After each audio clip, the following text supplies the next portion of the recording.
ನಮ್ಮಲ್ಲೊಂದು ಮಾತಿದೆ, ಹಾಸಿಗೆ ಇದ್ದಷ್ಟು ಕಾಲು ಚಾಚು ಅಂತ.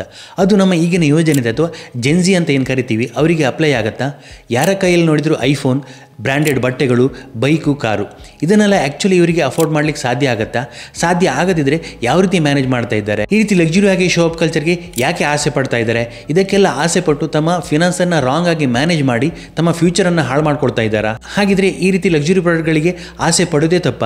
ಇವುಗಳನ್ನೆಲ್ಲ ಬೈ ಮಾಡಲೇಬಾರ್ದಾ? ಬೈ ಮಾಡೋದರೆ ಯಾವ ರೀತಿ ನಮ್ಮ ಫಿನಾನ್ಷಿಯಲ್ ಹೆಲ್ತ್ಗೆ ಪ್ರಾಬ್ಲಮ್ ಆಗದೆ ಅದನ್ನು ಅಚೀವ್ ಮಾಡೋದು ಅನ್ನೋದನ್ನು ಡೀಟೇಲ್ಡ್ ಆಗಿ ಈ ವಿಡಿಯೋದಲ್ಲಿ ತಿಳ್ಕೊಳ್ಳೋಣ. ನೀವೇನಾದರೂ ಈಗಷ್ಟೇ ಎಜುಕೇಷನ್ ಮುಗಿಸಿ ಜಾಬನ್ನು ಸ್ಟಾರ್ಟ್ ಮಾಡ್ತಾ ಇದ್ದೀರಿ ಅಂತಿದ್ರೆ ಖಂಡಿತವಾಗಿ ಈ ವಿಡಿಯೋನ ನೋಡಲೇಬೇಕು. ನಿಮಗೆ ಲೈಫ್ನ ಅತ್ಯಂತ ಉತ್ತಮವಾದ ಲೆಸನನ್ನು ಈ ವಿಡಿಯೋ ತಿಳಿಸಿಕೊಡುತ್ತೆ. ಅದೇ ರೀತಿ ನಿಮ್ಮ ಫ್ರೆಂಡ್ಸ್ಗೂ ಕೂಡ ಈ ವಿಡಿಯೋನ ಶೇರ್ ಮಾಡಿ ಕೊನೆ ತನಕ ನೋಡಿ. 2025 ಜನವರಿಯಿಂದ ಮಾರ್ಚ್ನವರೆಗೆ ಆಪಲ್ ಇಂಡಿಯಾದ ಸೇಲ್ಸ್ ಅನ್ನು ನಾವು ನೋಡೋದರೆ 3 ಮಿಲಿಯನ್ ಐಫೋನ್ಗಳನ್ನು ಆಪಲ್ ಇಂಡಿಯಾ ಸೇಲ್ ಮಾಡುತ್ತೆ. 4-5 ವರ್ಷದ ಹಿಂದೆ ಆಪಲ್ ಒಂದು ಲಕ್ಸುರಿ ಬ್ರ್ಯಾಂಡ್ ಆಗಿತ್ತು.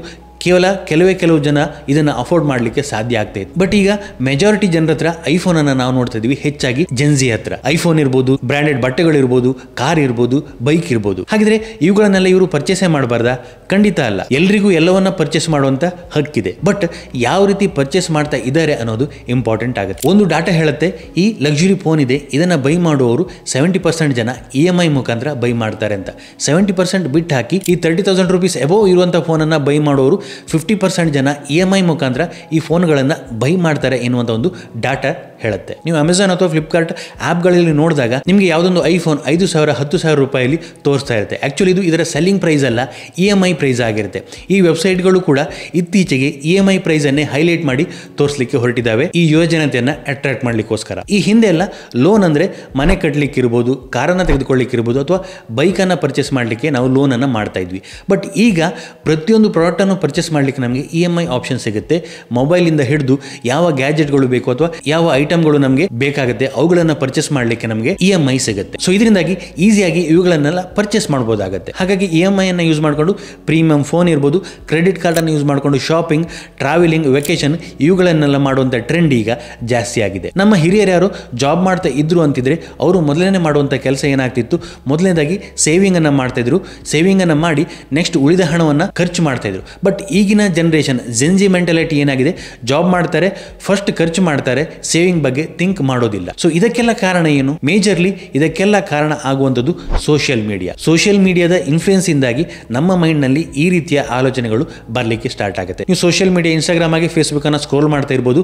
ಅಲ್ಲಿ ನಿಮ್ಗೆ ಏನ್ ತೋರುತ್ತೆ, ಲೇಟೆಸ್ಟ್ ಗ್ಯಾಜೆಟ್ಗಳು, ಅದೇ ರೀತಿ ಒಂದಷ್ಟು ಜನ ಬೇರೆ ಬೇರೆ ಲೊಕೇಶನ್ಗೆ ಟ್ರಾವೆಲಿಂಗ್ ಅನ್ನ ಮಾಡ್ತಾ ಇರುವಂತದ್ದು, ವೆಕೇಶನ್ ಅನ್ನ ಮಾಡ್ತಾ ಇರುವಂತ ರೀಲ್ಗಳು, ವಿಡಿಯೋಗಳು ಬರ್ತಾ ಹೋಗುತ್ತೆ. ಇದು ನಮ್ಮ ಮೇಲೆ ಇನ್ಫ್ಲೂಯೆನ್ಸ್ ಅನ್ನ ಮಾಡುತ್ತೆ. ಅದೇ ರೀತಿ ನಮ್ಮ ಒಂದಷ್ಟು ಸರ್ಕಲ್ ಫ್ರೆಂಡ್ಸ್ಗಳಿರ್ಬೋದು, ಲೇಟೆಸ್ಟ್ ಫೋನ್ ಅನ್ನ ಪರ್ಚೇಸ್ ಮಾಡ್ತಾ ಇರ್ಬೋದು, ಬೇರೆ ಬೇರೆ ಕಡೆ ಟ್ರಾವೆಲಿಂಗ್ ಅನ್ನ ಮಾಡ್ತಾ ಇರ್ಬೋದು. ಸೊ ಇದು ನಮಗೆ ಒಂದಷ್ಟು ಇನ್ಫ್ಲೂಯೆನ್ಸ್ ಅನ್ನ ಮಾಡುತ್ತೆ. ಈ ಸೋಷಿಯಲ್ ಮೀಡಿಯಾದಲ್ಲಿ ಎಲ್ಲರೂ ಪಾಸಿಟಿವ್ ಅನ್ನೇ ತೋರಿಸ್ತಾ ಇರೋ ಹೊರತು ನೆಗೆಟಿವ್ ಅನ್ನ ಯಾರು ತೋರ್ಸೋಕೆ ಹೋಗೋದಿಲ್ಲ. ಸೊ ನಮ್ಗನ್ಸುತ್ತೆ ನಾವು ಮಾತ್ರ ಎಲ್ಲರಿಂದ ಹಿಂದೆ ಇದ್ದೀವಿ, ಎಲ್ಲರೂ ಒಂದಷ್ಟು ನಮ್ಮಿಂದ ಮುಂದಿದ್ದಾರೆ, ಎಲ್ಲರೂ ಲೈಫನ್ನು ಎಂಜಾಯ್ ಮಾಡ್ತಾ ಇದ್ದಾರೆ, ನನಗೆ ಅದು ಸಾಧ್ಯ ಆಗ್ತಾ ಇಲ್ಲ ಅನ್ನುವಂಥ ಒಂದು ಫೀಲಿಂಗ್ ನಮಗೆ ಬರ್ಲಿಕ್ಕೆ ಸ್ಟಾರ್ಟ್ ಆಗುತ್ತೆ. ಹೌದಾ ಅಲ್ವಾ ಅಂತ ಕಮೆಂಟ್ ಮಾಡಿ. ನೀವು ಒಂದಷ್ಟು ಹೊತ್ತು ಸೋಷಿಯಲ್ ಮೀಡಿಯಾವನ್ನು ಯೂಸ್ ಮಾಡಿದಾಗ, ಅಲ್ಲಿ ಒಂದಷ್ಟು ಶೋ ಆಫ್ ಲಕ್ಸುರಿಗಳನ್ನು ನೋಡಿದಾಗ ನೀವು ಮಾತ್ರ ಇದರಿಂದೆಲ್ಲ ಹಿಂದೆ ಉಳಿದಿದ್ದೀರಿ, ನಿಮ್ಮ ಮಾತ್ರ ಇದನ್ನೆಲ್ಲ ಮಾಡ್ಲಿಕ್ಕೆ ಸಾಧ್ಯ ಆಗ್ತಾ ಇಲ್ಲ, ಉಳಿದ ಎಲ್ಲರೂ ಇದನ್ನು ಮಾಡ್ತಾ ಇದ್ದಾರೆ ಅನ್ನೋ ಒಂದು ಫೀಲಿಂಗ್ ಬರುತ್ತೆ. ಸೊ ಇದು ನಮ್ಮನ್ನು ಇನ್ಫ್ಲೂಯೆನ್ಸ್ ಮಾಡಲಿಕ್ಕೆ ಸ್ಟಾರ್ಟ್ ಆಗುತ್ತೆ. ನನಗೂ ಈ ರೀತಿ ಪ್ರೀಮಿಯಂ ಫೋನ್ ಬೇಕು, ನಾನು ಕೂಡ ಟ್ರಾವೆಲ್ ಮಾಡಬೇಕು ಅನ್ನೋಂಥ ಒಂದು ಫೀಲಿಂಗ್ ಬರಲಿಕ್ಕೆ ಸ್ಟಾರ್ಟ್ ಆಗುತ್ತೆ. ಇದು ಬರೋದು ಖಂಡಿತ ತಪ್ಪಲ್ಲ. ನೀವು ಕೂಡ ಪ್ರೀಮಿಯಂ ಫೋನ್ಗಳನ್ನು ಪರ್ಚೇಸ್ ಮಾಡ್ಬೋದು, ಬೇರೆ ಬೇರೆ ಲೊಕೇಶನ್ಗಳಿಗೆ ಟ್ರಾವೆಲಿಂಗನ್ನು ಕೂಡ ಮಾಡ್ಬೋದು. ಬಟ್ ಯಾವ ರೀತಿ ಮಾಡ್ತೀವಿ ಅನ್ನೋದು ಇಂಪಾರ್ಟೆಂಟ್ ಆಗುತ್ತೆ. ಈ ರೀತಿ ಇದ್ದಾಗ ಏನಾಗುತ್ತೆ, ಈ ಟ್ರೆಂಡನ್ನು ಕ್ಯಾಚ್ ಮಾಡಲಿಕ್ಕೆ ಒಂದಷ್ಟು ಬಿಸ್ನೆಸ್ಗಳು ಹುಟ್ಟಿಕೊಂಡಿರುವಂಥದ್ದು.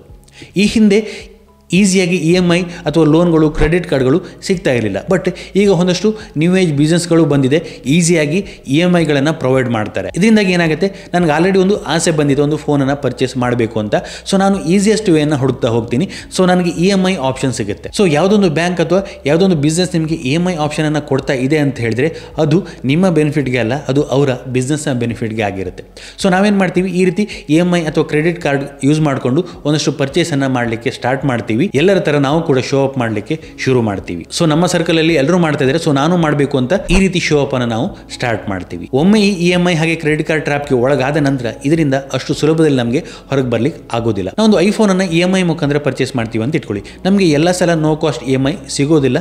ನೋ ಕಾಸ್ಟ್ EMI ಸಿಕ್ಕರೂ ಕೂಡ ಅದು 3 ತಿಂಗಳು 6 ತಿಂಗಳು ಒಳಗಾಗಿರುತ್ತೆ. ಮೇ ಬಿ ನಮ್ಮ ಬಜೆಟ್ ಕಡಿಮೆ ಇರೋದ್ರಿಂದ ನಾವು ಜಾಸ್ತಿ ಟೈಮ್ವರೆಗೂ EMI ಅನ್ನ ಮೆಜಾರಿಟಿ ಕೇಸಲ್ಲಿ ಮಾಡ್ತೀವಿ. 1.5 ಇಂದ 2 ವರ್ಷದವರೆಗೆ EMI ಅನ್ನು ಮಾಡ್ತೀವಿ. ಒಂದು ಐಫೋನನ್ನು ನೀವು 2 ವರ್ಷದವರೆಗೆ EMI ಅನ್ನು ಮಾಡಿ ತಗೊಂಡ್ರಿ ಅಂತ ಇಟ್ಕೊಳ್ಳಿ. ಆ್ಯಪಲ್ ಪ್ರತಿ ವರ್ಷ ಹೊಸದೊಂದು ಮಾಡೆಲನ್ನು ಲಾಂಚ್ ಮಾಡ್ತಾ ಹೋಗುತ್ತೆ. 2 ವರ್ಷ ನೀವು EMI ಅನ್ನು ಪೇ ಮಾಡಿದ್ರಿ ಅಂತ ಇಟ್ಕೊಳ್ಳಿ. ಅಷ್ಟರಲ್ಲೇ ನಿಮ್ಮ ಸರ್ಕಲಲ್ಲಿ ಇರುವವರ ಹತ್ರ ಅಗೇನ್ ಹೊಸ ಮಾಡೆಲ್ನ ಐಫೋನ್ ಬಂದಿರುತ್ತೆ. ಆಗ ನಿಮಗೂ ಅನಿಸುತ್ತೆ ಅಗೇನ್ ನಾನು ಹೊಸ ಮಾಡೆಲನ್ನು ಪರ್ಚೇಸ್ ಮಾಡಬೇಕು, ನನ್ನ ಮಾಡೆಲ್ ಓಲ್ಡ್ ಆಯಿತು ಅಂತ. ಅಗೇನ್ ನೀವೇನು ಮಾಡ್ತೀರಿ, ಒಂದು EMI ಮುಗಿತಾ ಇದ್ದಂತೆ ಇನ್ನೊಂದು EMI ಅನ್ನು ಮಾಡಿಕೊಂಡು ಇನ್ನೊಂದು ಹೊಸ ಮಾಡೆಲನ್ನು ತೆಗೆದುಕೊಳ್ತೀರಿ. ಇದೊಂದು ಸರ್ಕಲ್ ಆಗ್ತಾ ಹೋಗುತ್ತೆ. ನಿಮಗೆ ಸೇವಿಂಗ್ ಮಾಡಲಿಕ್ಕಲ್ಲಿ ಹಣ ಇರೋದಿಲ್ಲ, ಆಲ್ರೆಡಿ ನೀವು ಒಂದಷ್ಟು EMI ಅನ್ನು ಪೇ ಮಾಡ್ತಾ ಇರೋದ್ರಿಂದ. ಅದೇ ರೀತಿ ಕ್ರೆಡಿಟ್ ಕಾರ್ಡಲ್ಲಿ ಕೂಡ ಅಷ್ಟೇ. ಈಗ ಈಸಿಯಾಗಿ ಕ್ರೆಡಿಟ್ ಕಾರ್ಡ್ಗಳು ಅವೈಲೇಬಲ್ ಇರುತ್ತೆ. ಇದನ್ನು ಯೂಸ್ ಮಾಡ್ಕೊಂಡು ನಾವು ಒಂದಷ್ಟು ಪೇಮೆಂಟನ್ನು ಮಾಡ್ತಾ ಹೋಗ್ತೀವಿ ಅಂತ ಇಟ್ಕೊಳ್ಳಿ. ನಮಗೆ ಮಂತ್ಲಿ ಏನೋ ರಿಕ್ವೈರ್ಮೆಂಟ್ ಇರುತ್ತೆ, ಇದನ್ನು ಯೂಸ್ ಮಾಡಿಕೊಂಡು ನಾವು ಪರ್ಚೇಸ್ ಮಾಡ್ತೀವಿ. ಮಂತ್ ಎಂಡಲ್ಲಿ ನಮ್ಮ ಸ್ಯಾಲ್ರಿ ಬಂದಾಗ ಇದನ್ನು ಪೇ ಮಾಡ್ತಾ ಹೋಗ್ತೀವಿ. ನಮಗೆ ಅಲ್ಲಿ ಯಾವುದೇ ರೀತಿಯ ಸೇವಿಂಗನ್ನು ಮಾಡ್ತಾ ಇರಲಿಕ್ಕೆ ಸಾಧ್ಯ ಆಗೋದಿಲ್ಲ. ಹಾಗಾಗಿ ಇದು ನಮ್ಮ ಮೇಲೆ ಒಂದಷ್ಟು ಪ್ರೆಷರನ್ನು ಆ್ಯಡ್ ಮಾಡುತ್ತೆ. ನಿಮಗೆ ಯಾವುದೊಂದು ಜಾಬನ್ನು ಮಾಡಲಿಕ್ಕೆ ಇಷ್ಟ ಇಲ್ಲ ಅಥವಾ ನಿಮಗೆ ಜಾಬ್ ಶಿಫ್ಟ್ ಆಗಬೇಕು ಅಂತಿದ್ರು ಕೂಡ ನೀವು ಅಷ್ಟು ಈಸಿಯಾಗಿ ಅದನ್ನು ಶಿಫ್ಟ್ ಮಾಡಲಿಕ್ಕೆ ಆಗೋದಿಲ್ಲ. ಯಾಕೆ ಹೇಳಿದ್ರೆ ನಿಮ್ಮ ಮಂತ್ ಎಂಡಲ್ಲಿ ಒಂದಷ್ಟು ಕಮಿಟ್ಮೆಂಟ್ ಇರುತ್ತೆ, ನಿಮಗೆ ಒಂದಷ್ಟು ಹಣವನ್ನು EMI ಹಾಗೆ ಕ್ರೆಡಿಟ್ ಕಾರ್ಡ್ ಬಿಲ್ಲನ್ನು ಪೇ ಮಾಡಲಿಕ್ಕೆ ಇರುತ್ತೆ. ಆ ರೀಸನಿಂದ ನೀವು ನಿಮಗೆ ಜಾಬ್ ಮಾಡಲಿಕ್ಕೆ ಇಷ್ಟ ಇಲ್ಲ, ಬೇರೆ ಜಾಬ್ಗೆ ಶಿಫ್ಟ್ ಆಗಬೇಕು ಅಂತಿದ್ರು ಕೂಡ ಅಷ್ಟು ಈಸಿಯಾಗಿ ಶಿಫ್ಟ್ ಮಾಡಲಿಕ್ಕೆ ಆಗೋದಿಲ್ಲ. ನಿಮ್ಮ ಮೇಲೆ ಒಂದಷ್ಟು ಪ್ರೆಷರ್ ಇರುತ್ತೆ. ಇದು ನಿಮ್ಮ ಮೆಂಟಲ್ ಹೆಲ್ತನ್ನು ಕೂಡ ಹಾಳು ಮಾಡುತ್ತೆ. ನಿಮಗೆ ಲೈಫಲ್ಲಿ ಪ್ರೋಗ್ರೆಸ್ ಆಗಲಿಕ್ಕೆ ಆಗೋದಿಲ್ಲ. ಹಾಗಿದ್ರೆ ನಾನು ಪ್ರೀಮಿಯಂ ಫೋನನ್ನು ಪರ್ಚೇಸ್ ಮಾಡಲೇಬಾರ್ದಾ, ಕ್ರೆಡಿಟ್ ಕಾರ್ಡನ್ನು ಯೂಸ್ ಮಾಡಲೇಬಾರ್ದಾ? ಖಂಡಿತ ಅಲ್ಲ.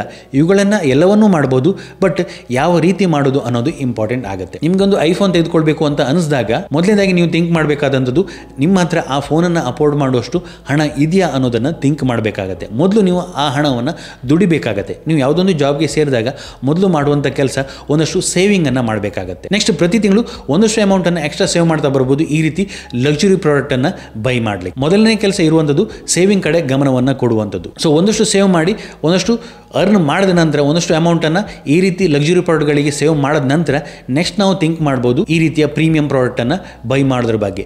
ಯಾವುದೊಂದು ಪ್ರಾಡಕ್ಟನ್ನು ಬೈ ಮಾಡಬೇಕು ಅಂದ ತಕ್ಷಣ ಇವತ್ತೇ ಬೈ ಮಾಡಬೇಕು ಅಂತಿಲ್ಲ, ಒಂದಷ್ಟು ವೆಯ್ಟ್ ಮಾಡೋದನ್ನು ನಾವು ಕಲಿಬೇಕಾಗತ್ತೆ. ಸೊ ಮೊದಲು ನಾವು ಸೇಫ್ ಆಗಿರೋದನ್ನು ನೋಡಬೇಕಾಗತ್ತೆ. ಈ ರೀತಿ ಪ್ರೀಮಿಯಂ ಫೋನನ್ನು ಬೈ ಮಾಡುವಾಗ ನೀವೇನು ಥಿಂಕ್ ಮಾಡಬೇಕಾಗತ್ತೆ, ಮೊದಲನೇದಾಗಿ ನನ್ನ ಹತ್ರ ಅಷ್ಟು ಹಣ ಇದೆಯಾ ಅನ್ನೋದನ್ನು ಥಿಂಕ್ ಮಾಡಬೇಕಾಗತ್ತೆ.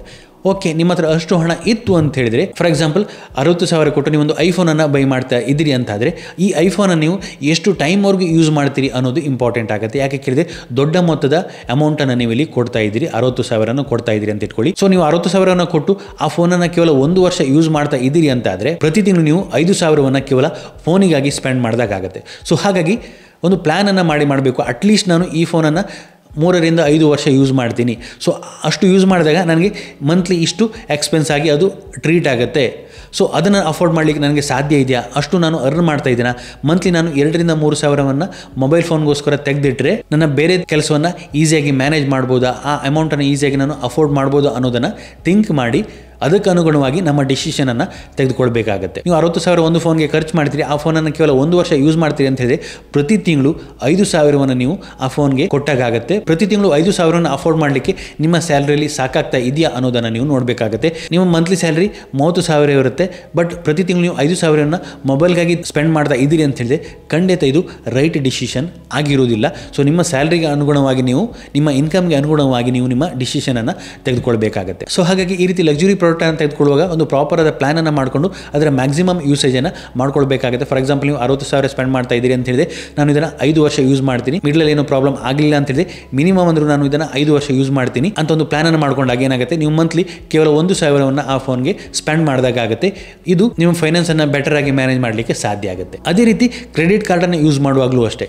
ಕ್ರೆಡಿಟ್ ಕಾರ್ಡ್ ಇದೆ ಅಂದ ತಕ್ಷಣ ಸಿಕ್ಕಿದ ಎಲ್ಲ ಪ್ರಾಡಕ್ಟನ್ನು ಪರ್ಚೇಸ್ ಮಾಡೋದು ಅಂತಲ್ಲ. ನನ್ನ ಹತ್ರ ಒಂದು ಕ್ರೆಡಿಟ್ ಕಾರ್ಡ್ ಇದೆ, ಬಟ್ ನಾನು ಆ ಕಾರ್ಡನ್ನು ಯಾವ ರೀತಿ ಯೂಸ್ ಮಾಡ್ತೀನಿ, ಫಾರ್ ಎಕ್ಸಾಂಪಲ್ ನನಗೆ ಯಾವುದೋ ಒಂದು ವಸ್ತುವನ್ನು ತೆಗೆದುಕೊಳ್ಬೇಕು ಅನಿಸಿದಾಗ ಆ ವಸ್ತುವನ್ನು ತೆಗೆದುಕೊಳ್ಳಲಿಕ್ಕೆ ನನ್ನ ಬ್ಯಾಂಕಲ್ಲಿ ಅಮೌಂಟ್ ಇದೆಯಾ ಅನ್ನೋದನ್ನು ನಾನು ನೋಡ್ತೀನಿ. ಅಮೌಂಟ್ ಇದ್ದರೆ ಮಾತ್ರ ನಾನು ಆ ವಸ್ತುವನ್ನು ತೆಗೆದುಕೊಳ್ಳಿಕ್ಕೆ ಹೋಗ್ತೀನಿ. ಫಾರ್ ಎಕ್ಸಾಂಪಲ್ 50,000 ಯಾವುದೊಂದು ವಸ್ತುವನ್ನು ನಾನು ತೆಗೆದುಕೊಳ್ಬೇಕು ಅನಿಸಿದಾಗ ನನ್ನ ಬ್ಯಾಂಕಲ್ಲಿ ಮೊದಲನೇದಾಗಿ ಆ 50,000 ಅಮೌಂಟ್ ಇರಬೇಕಾಗುತ್ತೆ. ನೆಕ್ಸ್ಟ್ ನನ್ನ ಕ್ರೆಡಿಟ್ ಕಾರ್ಡ್ ಯೂಸ್ ಮಾಡೋದ್ರಿಂದ ಅಲ್ಲಿ ಏನಾದರೂ ಕ್ಯಾಶ್ ಬ್ಯಾಕ್ ಸಿಗ್ತಾ ಇದೆಯಾ ಅಂತ ನೋಡ್ತೀನಿ. ಅದೇ ರೀತಿ ಕ್ರೆಡಿಟ್ ಕಾರ್ಡ್ ಯೂಸ್ ಮಾಡೋದ್ರಿಂದ ಏನಾದರೂ ನೋ ಕಾಸ್ಟ್ EMI ಸಿಗ್ತಾ ಇದೆಯಾ ಅನ್ನೋದನ್ನು ನೋಡ್ತೀನಿ. ಇದು ಸಿಕ್ಕರೆ ಮಾತ್ರ ನಾನು ಕ್ರೆಡಿಟ್ ಕಾರ್ಡ್ ಯೂಸ್ ಮಾಡ್ತೀನಿ. ಸೊ ಕ್ರೆಡಿಟ್ ಕಾರ್ಡ್ ಯೂಸ್ ಮಾಡಿ ಪರ್ಚೇಸ್ ಮಾಡ್ತೀನಿ, ನನಗೊಂದಷ್ಟು ಕ್ಯಾಶ್ ಬ್ಯಾಕ್ ಬಂತು. ನೆಕ್ಸ್ಟ್ ಒಂದು ತಿಂಗಳಲ್ಲಿ ಆ ಕ್ರೆಡಿಟ್ ಕಾರ್ಡ್ನ ಅಮೌಂಟನ್ನು ನಾನು ಟ್ರಾನ್ಸ್ಫರ್ ಮಾಡ್ತೀನಿ. ಯಾಕೆ ಹೇಳಿದ್ರೆ ನನ್ನ ಹತ್ರ ಆಲ್ರೆಡಿ ಅಮೌಂಟ್ ಇದೆ. ಒಂದಷ್ಟು ಬೆನಿಫಿಟನ್ನು ತೆಗೆದುಕೊಳ್ಳಿಕ್ಕೆ ಮಾತ್ರ ನಾನು ಕ್ರೆಡಿಟ್ ಕಾರ್ಡನ್ನು ಯೂಸ್ ಮಾಡಿದೆ. ಅದೇ ರೀತಿ ಇನ್ ಕೇಸ್ ಏನಾದರೂ ನೋ ಕಾಸ್ಟ್ EMI ಸಿಕ್ತು ಅಂತ ಇಟ್ಕೊಳ್ಳಿ, 6 ಮಂತ್ ನೋ ಕಾಸ್ಟ್ EMI ಸಿಕ್ತು ಅಂತ ಇಟ್ಕೊಳ್ಳಿ, ನಾನೇನು ಮಾಡ್ತೀನಿ, ನಂತರ ಆಲ್ರೆಡಿ ಅಮೌಂಟ್ ಇದೆ, ನಾನು 6 ಮಂತ್ ನೋ ಕಾಸ್ಟ್ EMI ಗೆ ಹೋಗ್ತೀನಿ, ಅಲ್ಲಿ ಯಾವುದೇ ಎಕ್ಸ್ಟ್ರಾ ಚಾರ್ಜ್ ಆಗೋದಿಲ್ಲ, ನೋ ಕಾಸ್ಟ್ EMI. ಸೊ ಹಾಗಾಗಿ EMI ಅನ್ನು ಯೂಸ್ ಮಾಡ್ತೀನಿ. ಸೊ ಒಂದು 6 ತಿಂಗಳವರೆಗೆ ಒಂದಷ್ಟು ಪೇಮೆಂಟನ್ನು ಮಾಡ್ಕೊಂಡು ಹೋಗ್ತೀನಿ. ಯಾಕೆ ಹೇಳಿದ್ರೆ ನನ್ನ ಬ್ಯಾಂಕಲ್ಲಿ ಆ ಅಮೌಂಟ್ ಇರುತ್ತೆ ಅಂತ. ಸೊ ಈ ರೀತಿ ಬೆನಿಫಿಟನ್ನು ತೆಗೆದುಕೊಳ್ಳಿಕ್ಕೆ ಕ್ರೆಡಿಟ್ ಕಾರ್ಡನ್ನು ಯೂಸ್ ಮಾಡಬಹುದೇ ಹೊರತು ನನ್ನ ಬ್ಯಾಂಕ್ ಅಕೌಂಟಲ್ಲಿ ಅಮೌಂಟ್ ಇಲ್ಲ, ಬಟ್ ನಾನು ಕ್ರೆಡಿಟ್ ಕಾರ್ಡ್ ಯೂಸ್ ಮಾಡಿಕೊಂಡು ಯಾವುದೊಂದು ವಸ್ತುವನ್ನು ಪರ್ಚೇಸ್ ಮಾಡ್ತಾ ಇದ್ದೀರಿ ಅಂತ ಹೇಳಿದ್ರೆ ಖಂಡಿತ ಅದು ರಾಂಗ್ ಡಿಸಿಷನ್ ಆಗುತ್ತೆ, wrong way of using credit card ಅಂತ ಆಗುತ್ತೆ. ಸೊ ಕ್ರೆಡಿಟ್ ಕಾರ್ಡ್ ಮಾಡಿರುವಂಥದ್ದೇ ಬ್ಯಾಂಕ್ನ ಲಾಭಕ್ಕೋಸ್ಕರ, ನಿಮ್ಮ ಲಾಭಕ್ಕಲ್ಲ. ಇದನ್ನು ನೀವು ಥಿಂಕ್ ಮಾಡಿ. ಇದನ್ನು ನಿಮ್ಮ ಲಾಭಕ್ಕೆ ನೀವು ಯೂಸ್ ಮಾಡ್ಕೊಳ್ಬೇಕು, ಬ್ಯಾಂಕ್ನ ಲಾಭಕ್ಕಲ್ಲ. ಅದೇ ರೀತಿ ನಾವು ಕಾರನ್ನು ಬೈ ಮಾಡುವಾಗಲೂ ಅಷ್ಟೇ ಒಂದಷ್ಟು ರಾಂಗ್ ಡಿಸಿಷನನ್ನು ತೆಗೆದುಕೊಳ್ತೀವಿ. ಆಲ್ರೆಡಿ ನಾನು ಕಾರ್ ಬೈಯಿಂಗ್ ಬಗ್ಗೆ ಒಂದು ವಿಡಿಯೋನ ಮಾಡಿದ್ದೀವಿ. ನಮ್ಮ ನೆಸೆಸಿಟಿ ಏನು, ನಮ್ಮ ಸ್ಯಾಲ್ರಿ ಏನು, ಅದಕ್ಕನುಗುಣವಾಗಿ ನಾವು ಯಾವ ಮೊತ್ತದ ಕಾರನ್ನು ಅಫೋರ್ಡ್ ಮಾಡ್ಬೋದು, ಯಾವ ರೀತಿ ಅದನ್ನು ಪ್ಲ್ಯಾನ್ ಮಾಡಿ ಬೈ ಮಾಡೋದು ಅನ್ನೋದ್ರ ಬಗ್ಗೆ ಡೀಟೇಲ್ಡ್ ಆಗಿ ಆ ವಿಡಿಯೋದಲ್ಲಿ ಎಕ್ಸ್ಪ್ಲೇನ್ ಮಾಡಿದ್ದೀನಿ. ಆ ವಿಡಿಯೋನ ನೋಡ್ಕೊಳ್ಳಿ. ಸೊ ನಮಗೆ ಏನು ನೆಸೆಸಿಟಿ ಇದೆ ಅದನ್ನು ಮಾತ್ರ ನಾವು ಪರ್ಚೇಸ್ ಮಾಡಬೇಕು ಹೊರತು ಇನ್ನೊಬ್ಬರು ಯಾರೋ ಪರ್ಚೇಸ್ ಮಾಡಿದ್ದಾರೆ ಅಂತ ನಮಗೆ ಅಫೋರ್ಡ್ ಮಾಡಲಿಕ್ಕೆ ಸಾಧ್ಯ ಇಲ್ಲದೆ ನಾವು ಅದನ್ನು ಬೈ ಮಾಡ್ಲಿಕ್ಕೆ ಹೋದಾಗ ನಾವು ಫಿನಾನ್ಷಿಯಲಿ ಪ್ರಾಬ್ಲಮ್ಗೆ ಒಳಗಾಗ್ತೀವಿ. ನಮ್ಮ ಫಿನಾನ್ಷಿಯಲ್ ಕಂಡೀಷನನ್ನು ಕರೆಕ್ಟಾಗಿ ಮ್ಯಾನೇಜ್ ಮಾಡಲಿಕ್ಕೆ ನಮಗೆ ಸಾಧ್ಯ ಆಗೋದಿಲ್ಲ. ಸೊ ಹಾಗಾಗಿ ನಾವು ಒಂದು ಜಾಬನ್ನು ಸ್ಟಾರ್ಟ್ ಮಾಡಿದರೆ ಅಥವಾ ಒಂದಷ್ಟು ಅರ್ನಿಂಗನ್ನು ಮಾಡಲಿಕ್ಕೆ ಸ್ಟಾರ್ಟ್ ಮಾಡಿದರೆ ನಮ್ಮ ಮೊದಲನೇ ಕೆಲಸ ಏನಾಗಬೇಕಾಗತ್ತೆ, ಸೇವಿಂಗನ್ನು ಮಾಡೋದ್ರ ಕಡೆ ಆಗಬೇಕಾಗತ್ತೆ. ಒಂದಷ್ಟು ಎಮರ್ಜೆನ್ಸಿಗೆ ಫಂಡನ್ನು ಸೇವ್ ಮಾಡಬೇಕಾಗತ್ತೆ. ಅದೇ ರೀತಿ ನೀವು ಮಂತ್ಲಿ ಇನ್ಕಮಲ್ಲಿ ಒಂದಷ್ಟು ಪಾರ್ಟನ್ನು ಲಕ್ಸುರಿ ಪ್ರಾಡಕ್ಟ್ಗಳನ್ನು ಪರ್ಚೇಸ್ ಮಾಡಲಿಕ್ಕೆ ಇರ್ಬೋದು, ಒಂದಷ್ಟು ಟ್ರಾವೆಲನ್ನು ಮಾಡಲಿಕ್ಕೆ ಸೇವ್ ಮಾಡ್ತಾ ಹೋಗ್ಬೋದು. ನೀವು ಜಾಬ್ಗೆ ಸೇರಿದ ತಕ್ಷಣ ಈ ರೀತಿ ಲಕ್ಸುರಿ ಪ್ರಾಡಕ್ಟ್ಗಳ ಮೇಲೆ ಎಕ್ಸ್ಪೆನ್ಸನ್ನು ಮಾಡೋದಲ್ಲ. ನಿಮ್ಮ ಮೊದಲನೇ ಪ್ರಿಫರೆನ್ಸ್ ಇರುವಂಥ ಸೇವಿಂಗನ್ನು ಮಾಡೋದ್ರ ಕಡೆ. ನಿಮ್ಮ ಬ್ಯಾಂಕಲ್ಲಿ ಒಂದಷ್ಟು ಅಮೌಂಟ್ ಇತ್ತು ಅಂತ ಹೇಳಿದ್ರೆ ಅದು ನಿಮಗೆ ನೆಕ್ಸ್ಟ್ ಲೆವೆಲ್ ಸೆಕ್ಯೂರಿಟಿಯನ್ನು ಕೊಡುತ್ತೆ, ನೆಕ್ಸ್ಟ್ ಲೆವೆಲ್ ಫೀಲಿಂಗನ್ನು ಕೊಡುತ್ತೆ. ಇದರಿಂದಾಗಿ ಏನಾಗುತ್ತೆ, ನೀವು ನಿಮ್ಮ ಕೆರಿಯರ್ ಮೇಲೆ ಫೋಕಸ್ ಮಾಡ್ಬೋದು, ಇನ್ನಷ್ಟು ಬೆಟರ್ ಅರ್ನಿಂಗ್ ಮಾಡೋ ಕಡೆ ಫೋಕಸ್ ಮಾಡ್ಬೋದು. ನಿಮ್ಮ ಹತ್ರ ಒಂದಷ್ಟು EMI ಇದೆ, ಮಂತ್ ಎಂಡಲ್ಲಿ ಆ EMI ಅನ್ನು ಪೇ ಮಾಡಬೇಕು ಅಂತಿದ್ರೆ ನಿಮಗೆ ನಿಮ್ಮ ಕೆರಿಯರ್ ಮೇಲೆ ಫೋಕಸ್ ಮಾಡಲಿಕ್ಕೆ ಆಗೋದಿಲ್ಲ. ಈ EMI ನ ಚಿಂತೆ ಒಂದು ಕಡೆ ಇರುತ್ತೆ. ಸೊ ಹಾಗಾಗಿ ಟೆನ್ಷನ್ ಫ್ರೀ ಆಗಿ ನಿಮಗೆ ಕೆರಿಯರ್ ಮೇಲೆ ಫೋಕಸ್ ಮಾಡಿಕೊಂಡು ಬೆಟರ್ ಆಗಿ ನಿಮ್ಮ ಅರ್ನಿಂಗನ್ನು ಮಾಡಲಿಕ್ಕೆ ಸಾಧ್ಯ ಆಗೋದಿಲ್ಲ. ಅದು ಒಂದಷ್ಟು ಬರ್ಡನ್ ಆಗಿ ತೋರ್ತಾ ಇರುತ್ತೆ. ಸೊ ನಿಮ್ಮ ಫೋಕಸ್ ಇರಬೇಕಾದಂಥದ್ದು ಫಸ್ಟ್ ಒಂದಷ್ಟು ಎಮರ್ಜೆನ್ಸಿಗೆ ಫಂಡನ್ನು ಸೇವ್ ಮಾಡುವಂಥದ್ದು. ಅದೇ ರೀತಿ ಒಂದಷ್ಟು ಅಮೌಂಟನ್ನು ಲಕ್ಸುರಿ ಪ್ರಾಡಕ್ಟ್ ಏನಿದೆ ಅಥವಾ ನಿಮ್ಮ ಬೈಕ್ ಏನಿದೆ ಇವುಗಳಿಗೆ ಖರ್ಚು ಮಾಡಲಿಕ್ಕೆ ತೆಗೆದಿಡ್ತಾ ಬಂದಾಗ ಅದರಿಂದ ಆ ವಸ್ತುವನ್ನು ಪರ್ಚೇಸ್ ಮಾಡಿದಾಗ ನಿಮ್ಮ ಫಿನಾನ್ಸಲ್ಲಿ ಯಾವುದೇ ಪ್ರಾಬ್ಲಮ್ ಆಗೋದಿಲ್ಲ. ಸೊ ಮೊದಲನೇದಾಗಿ ನೀವು ಮಾಡಬೇಕಾದಂಥದ್ದು ವರ್ಸ್ಟ್ ಕೇಸ್ ಸಿನಾರಿಯೋದ ಬಗ್ಗೆ ಥಿಂಕನ್ನು ಮಾಡಿಕೊಂಡು ಸೇವಿಂಗನ್ನು ಮಾಡುವಂಥದ್ದು. ಇನ್ ಕೇಸ್ ನಿಮಗೇನೋ ಪ್ರಾಬ್ಲಮ್ ಆಯಿತು, ನಿಮ್ಮ ಹತ್ರ ಹಣ ಇಲ್ಲ ಅಂದಾಗ ನಿಮ್ಮ ಸಹಾಯಕ್ಕೆ ಯಾರೂ ಬರೋದಿಲ್ಲ. ಸೊ ಅದಕ್ಕೋಸ್ಕರ ಒಂದಷ್ಟು ಸೇವಿಂಗನ್ನು ಮಾಡಿ ಎಮರ್ಜೆನ್ಸಿ ಫಂಡನ್ನು ರೆಡಿ ಮಾಡಿ ಇಟ್ಕೊಳ್ಬೇಕಾಗತ್ತೆ. ಅದು ನಿಮಗೆ ಸೇಫ್ಟಿಯನ್ನು ಕೊಡುತ್ತೆ. ನಿಮಗೆ ಯಾವ ಲಕ್ಸುರಿ ಪ್ರಾಡಕ್ಟ್ಗಳು ಬೇಕು ಅಂತಿದ್ರು ಕೂಡ ನೀವು ಅದನ್ನು ತೆಗೆದುಕೊಳ್ಬೋದು, ಬಟ್ ಅದಕ್ಕಾಗಿ ನೀವು ಒಂದಷ್ಟು ಹಾರ್ಡ್ ವರ್ಕನ್ನು ಮಾಡಬೇಕಾಗತ್ತೆ. ಈ ರೀತಿ EMIನ ಶಾರ್ಟ್ಕಟ್ಟನ್ನು ಹುಡುಕಬಾರ್ದು. ಈ ರೀತಿ ಹಾರ್ಡ್ ವರ್ಕ್ ಮಾಡಿ ತೆಗೆದುಕೊಂಡಾಗ ಅಲ್ಲಿ ಸಿಗುವಂಥ ಖುಷಿನೇ ಬೇರೆ ಆಗಿರುತ್ತೆ. ಪ್ರತಿಯೊಂದು ಪೈಸೆಯು ನೀವು ಹಾರ್ಡ್ ವರ್ಕ್ ಮಾಡಿ ದುಡಿದ ಹಣ ಆಗಿರುತ್ತೆ. ಅದರಿಂದ ನೀವೇನೋ ಪರ್ಚೇಸ್ ಮಾಡಿದಾಗ ಅದು ನಿಮಗೆ ನೆಕ್ಸ್ಟ್ ಲೆವೆಲ್ ಖುಷಿಯನ್ನು ಕೊಡುತ್ತೆ. ಹೌದಾ ಅಲ್ವಾ ಅಂತ ಕಮೆಂಟ್ ಮಾಡಿ. ಇದಿಷ್ಟು ಈ ವಿಡಿಯೋದಲ್ಲಿ. ನಿಮಗೇನಾದರೂ ಈ ವಿಡಿಯೋ ಇಷ್ಟ ಆಯಿತು ಅಂದರೆ ಲೈಕ್ ಮಾಡಿ, ನಿಮ್ಮ ಸಜೆಷನ್ಸನ್ನು ಕಮೆಂಟ್ ಮಾಡಿ. ಇನ್ನು ಹೆಚ್ಚಿನ ವಿಡಿಯೋಗಳಿಗಾಗಿ ನಮ್ಮ ಯೂಟ್ಯೂಬ್ ಚಾನಲ್ ಸಬ್ಸ್ಕ್ರೈಬ್ ಮಾಡ್ಕೊಳ್ಳಿ. Thank you.